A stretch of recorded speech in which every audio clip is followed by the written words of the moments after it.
I'm waiting for the bar to finish, the loading bar.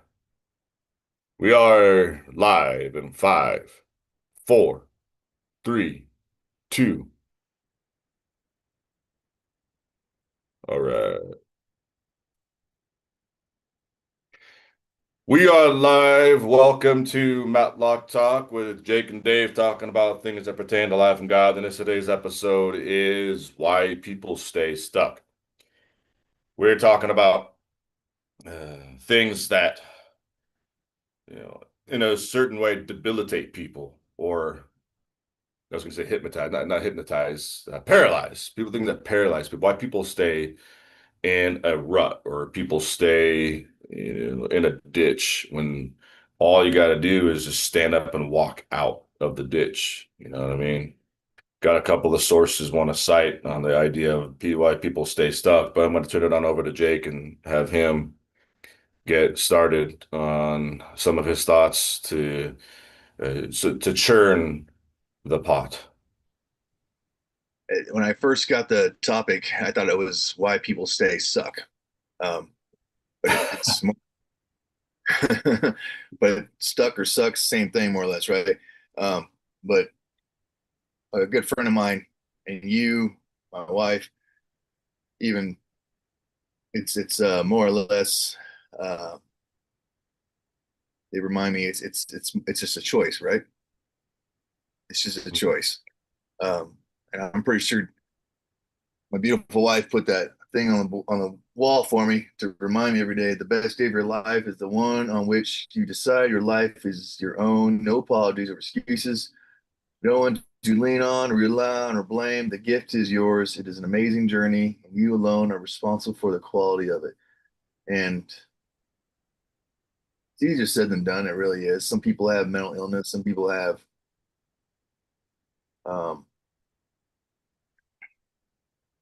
what's the word for it? Depression, etc. I know in winter it hits me hard. In summer, it's easier for me to um, feel a lot better in summer. I think most people do, but it comes down to a choice in a nutshell. Um, you choose everything, every moment to moment. Um, I tell people in the program, you have to take it 24 hours a day. Sometimes you just have to take it each moment to moment. Um, you choose, like right now, David and I are choosing just to do this program to try to help people. Hmm. We're trying to just help folks. We're choosing to speak right now. I'm choosing to have a upbringing attitude. I'm choosing to um, life is nothing but choices. Mhm. So instead of getting stuck in your head, I think our last episode was the stories we tell ourselves. Yeah. Uh, and so it's the same thing today. It's a story you tell yourself. You're going to tell yourself today is going to be a good day. When you get out of the bed, what's the first thing you think of? Um, we haven't gotten on that episode, I don't believe yet, but the power of the subconscious mind. When you first wake up, you think, oh man, I got to do this today. I got to do that. Or do you think, oh, I get to do this? Hmm. Or I get, um, it's how you approach things. Um, no matter what, you're going to have to do things. Yesterday, I had to, or I got to fix the car. I didn't, and then I made a mistake. The steering went out in the truck, and I was going to drive the truck to the dealer to get it fixed. And Dad taught me better, but I knew the steering was going out, and I chose to try to drive the truck to the dealer, and it Hmm. went out on me on the way there. So I Mm. had to the dealer. Anyways, instead of being in a bad mood, uh, I just was like, well, call the insurance company and hopefully they'll get it towed to me and they'll pay for it. You know, what can you do? You know? Um, and thank goodness I was on my way to O'Reilly's to get the part for the car. uh, because I thought two birds, one stone, right? I'll, if Dad ever listens to this, he'll be shaking his head because I know better. I should have got towed to begin with. But anyways, I was driving the truck to O'Reilly's to get the part. I ordered the wrong part to begin with. But anyways, I drove the truck. I drove to O'Reilly's to get the part, and then I got the part, and then I get back in the truck, and then the truck steering went out. I couldn't turn the steering wheel to the right, and I'm like, oh shoot. So I call Jake from State Farm, calls State Farm, and I call State Farm, and they do towing. And so I was like, well, what can I do? It's killer heat, and it's like, well, thank goodness the gym's right next door. So I made the best of it. Uh, um, what can you do? And then on the way home, the Uber driver was his name was Papa J, was a spiritually minded guy, and I invited him to church. I mean, you Mm, make the, I mean, so mhm. long story short, instead of me being a Debbie Downer, I had a really good day yesterday. Mhm. Got the O2 sensor put in the Chevy, and Lord willing, the Chevy is finally fixed. I hope no more check engine lights, and it was a blessed day. But I chose to have as good a day as possible. It was a good day. It really was. That's crazy, man.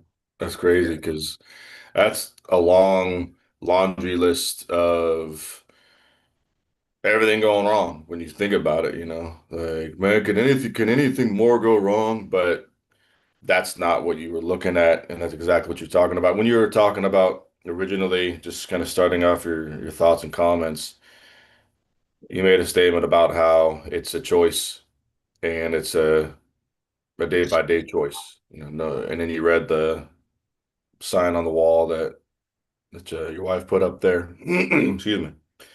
And I was thinking to myself how it's a one day at a time kind of situation. And you just started going into that, as I was thinking it, which is pretty cool. Shows that we're, the spirit, keeps us on the same page. And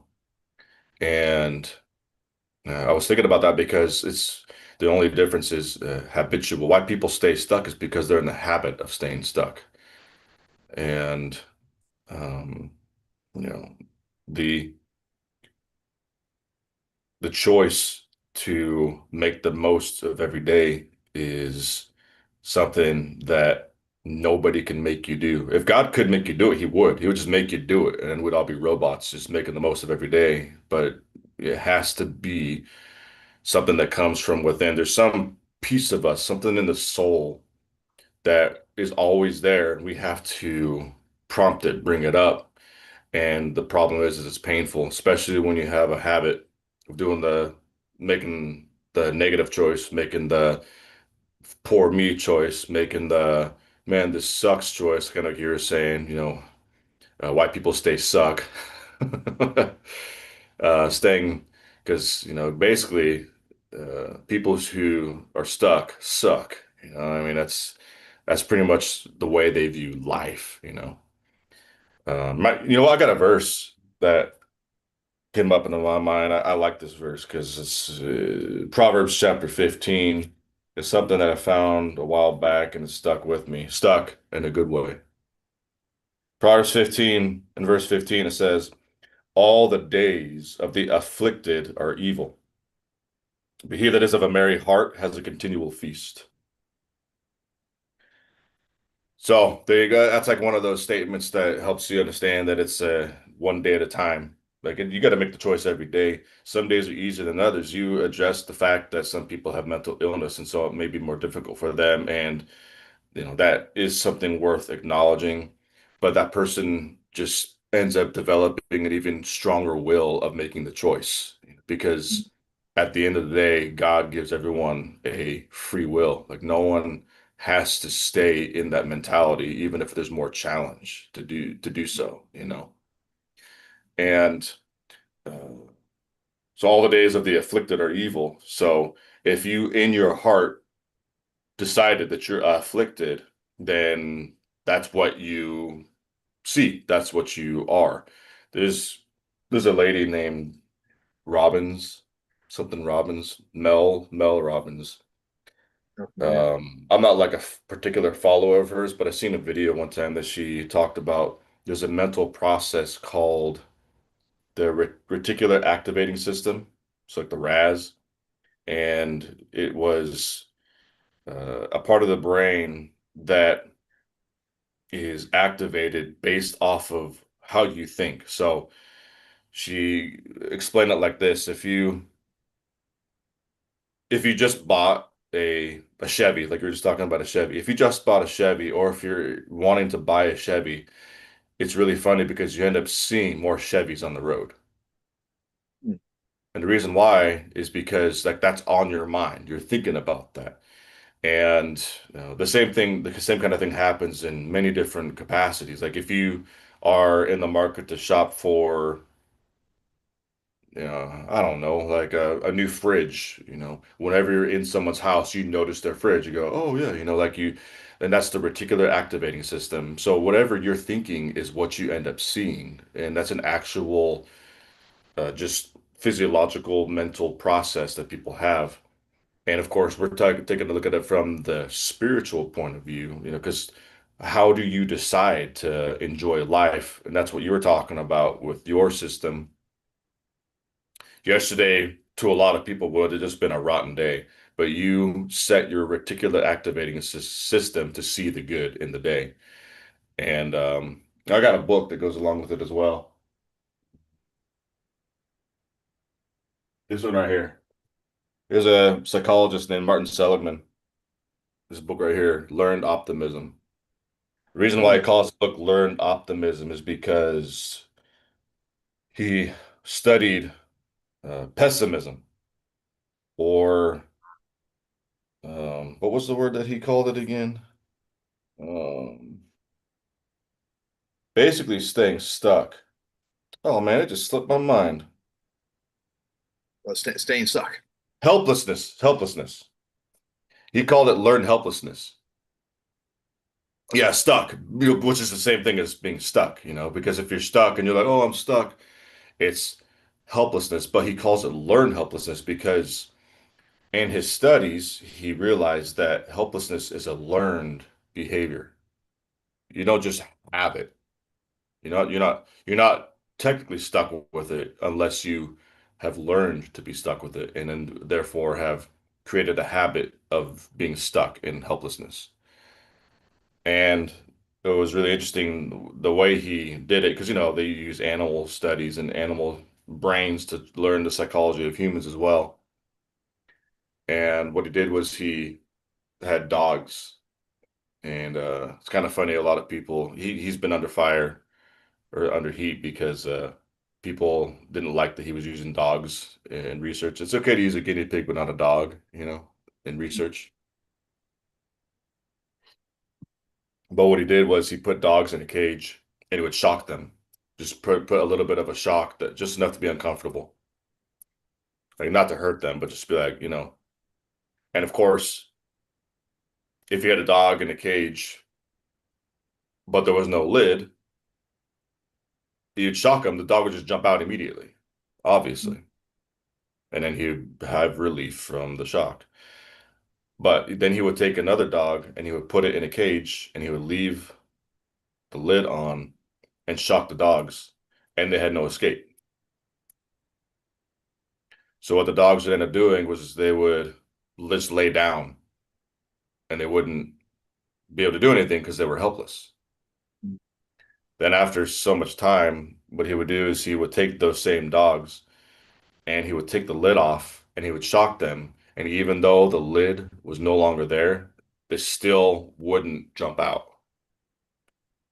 because they had learned helplessness.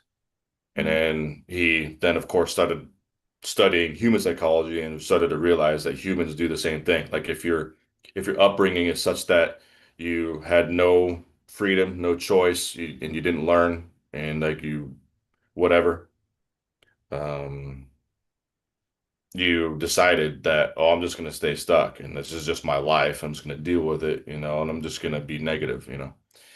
And he said, if you learned helplessness, that means you can unlearn it as well, because that's the way things work. And so he calls the book Learn Optimism because you can change the way you think. You don't have to stay in that rut or in that ditch. You can just get up and walk out. But the problem is most people don't recognize it. Just the same way the dog didn't just take a look up and say, "Oh, there's no lid on my cage," just jump out. That's the way most people are. They just feel like this is just I'm just gonna stay this way and then become a victim. Mhm. Hmm, that's interesting. Um, just want to add also that when I mentioned if you're diagnosed with a particular ailment, to be careful not to identify with that ailment.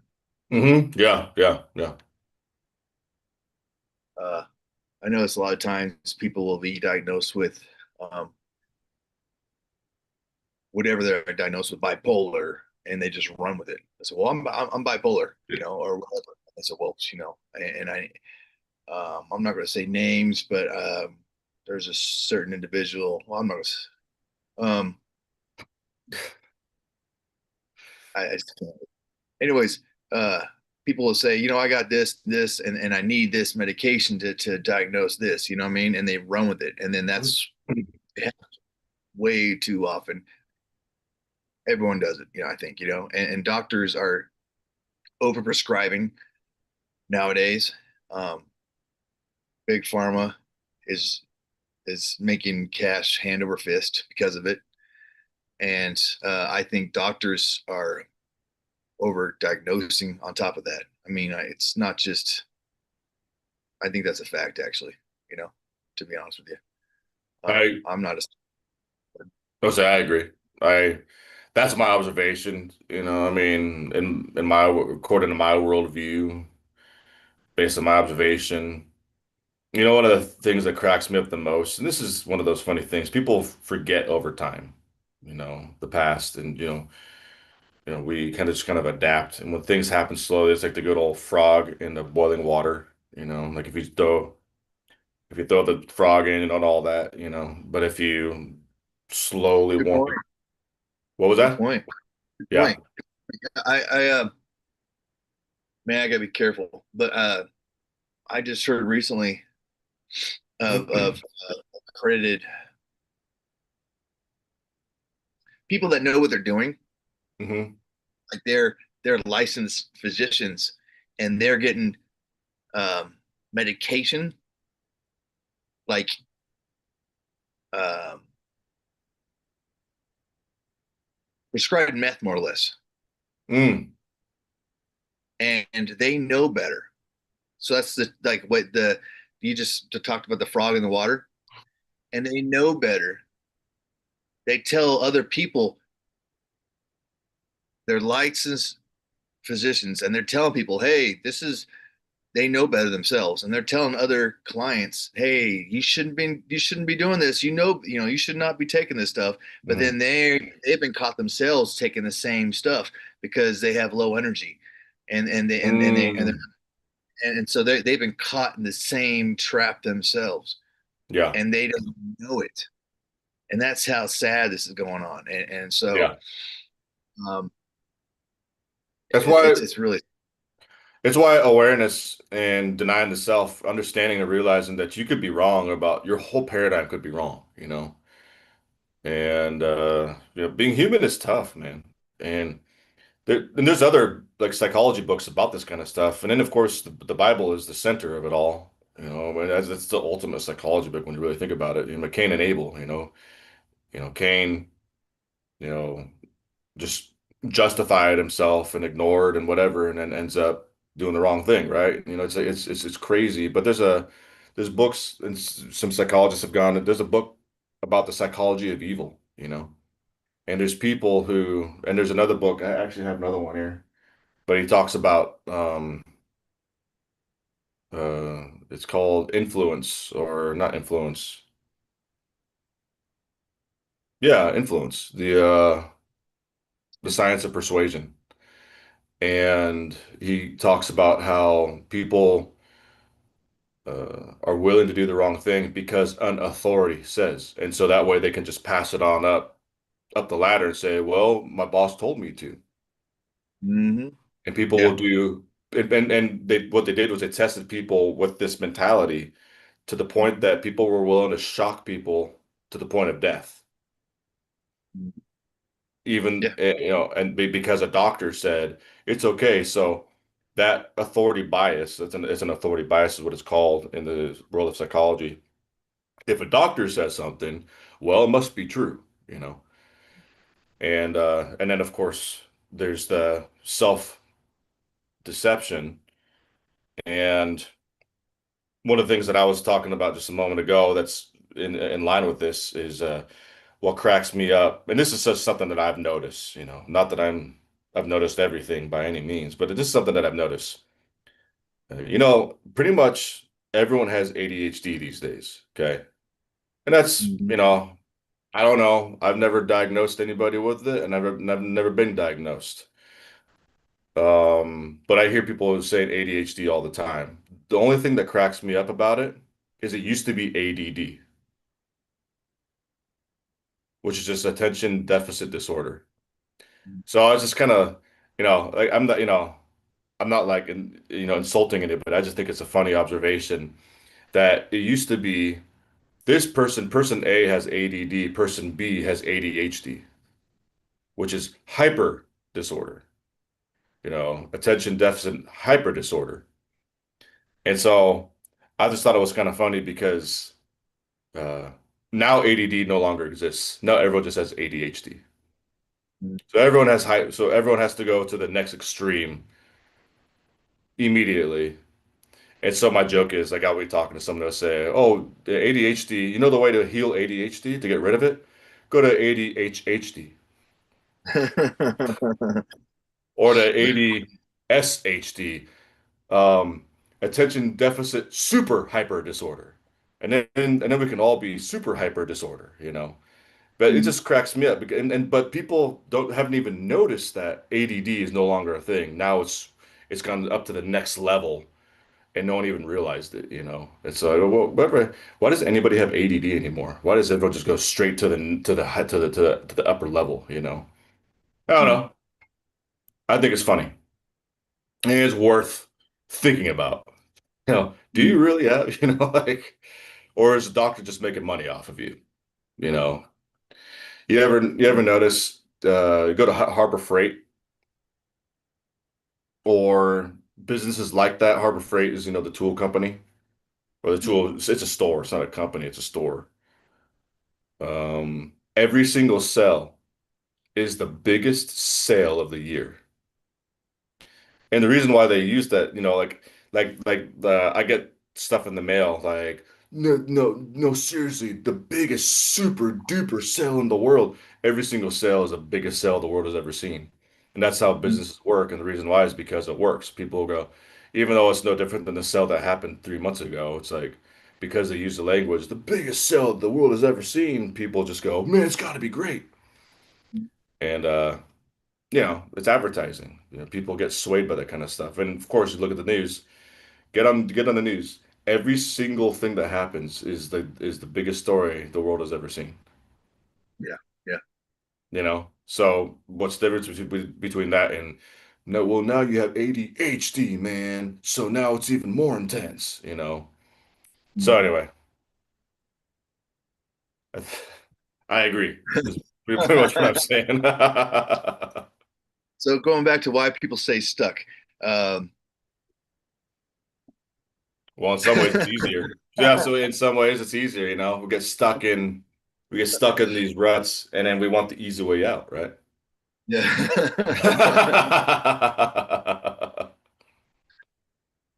That's why Yeah. we have these big sales so we don't get stuck. Yeah. That was not a tangent at all. It was all related. We slowly went off course and didn't even realize it. Well, No, I think we did all right. I think we've changed the world with this one episode. yes, sir. I think we did too. So, all right. And this is live, so there's probably people watching right now thinking, man, this is the greatest stuff I've ever heard. Where the golden mics at? Right. They're coming. We'll be on the All right. EIB network. What was that? We'll be on the EIB network before you know it. That's what I'm saying. All right. So tune in next time. We should be meeting next week, but same time live. And of course, this is going to be stored onto the YouTube channel, so you can watch it whenever you want. But we're gonna get into some more invigorating, stupendous, sensational information next episode of Matlock Talk. Thank you.